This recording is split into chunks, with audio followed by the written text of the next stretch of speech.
Preparing all your legal and DMV paperwork today for the transfer of your new vehicle. This shouldn't take too long, and while we're doing this, they're going to have the vehicle gassed up and cleaned up and ready to go for you. Cool.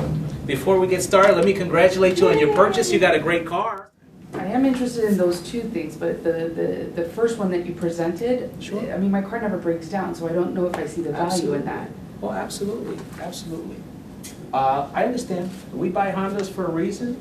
They are amongst the most reliable cars there are. Mhm. But let me ask you this. They are mechanical and nothing's perfect, correct? I mean, it is a Honda though. If we got as close to perfect as possible, what do you think that would be in terms of percentages? 99%? 99. Let's go one step further. Let's say over the course of the next 5 years, your car is 99.9%. Okay. Perfect. No issues. You see, that's a high number. That's a really high That's number. as close to perfect as it's going to Okay. get. Okay. Now, in this particular case, the vehicle is made up of over 15,000 moving parts. Okay. Okay. Let's say 99.9%. Do me a favor. What's, well, 99.9%, so that leaves what, 1/10%? Yes. So 15,000 times 0.1% Okay. is what?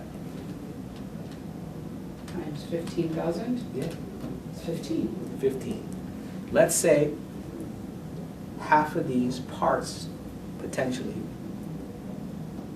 fail within the first warranty period. Okay. Okay.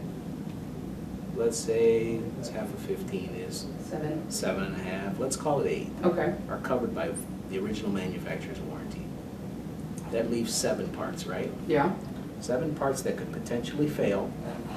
And would you agree that it's more likely they fail in the second half of that 100,000 miles versus in the first portion? I mean, 50-50 odds, so What do yeah. you think an average cost to repair per part would be? I mean, I never went through it with the old one, so Let's give it. 700? Let's give it a low number. Okay. Let's give it 400. 400, okay. What's 400 times 7? 2,800. 2,800. So at 99.9% perfect, you have a 0.1% chance of something failing in the car. Okay. So even if half of those parts are covered by the manufacturer's warranty, there is still potentially, if we went with the lower number of 400 versus 7, Right. $2,800 in repairs. Wow. Could potential happen. Now, wouldn't you agree that it would be better to cover the second portion of that 100,000 miles versus the first portion? I mean, that does make sense. Well, it would be more likely that something would happen after that fact, Okay. which is the reason the manufacturers will cover the first portion. That does make sense. So Okay. certainly you can see a little bit of value in that. Yeah. And we'll get into the rest of it a little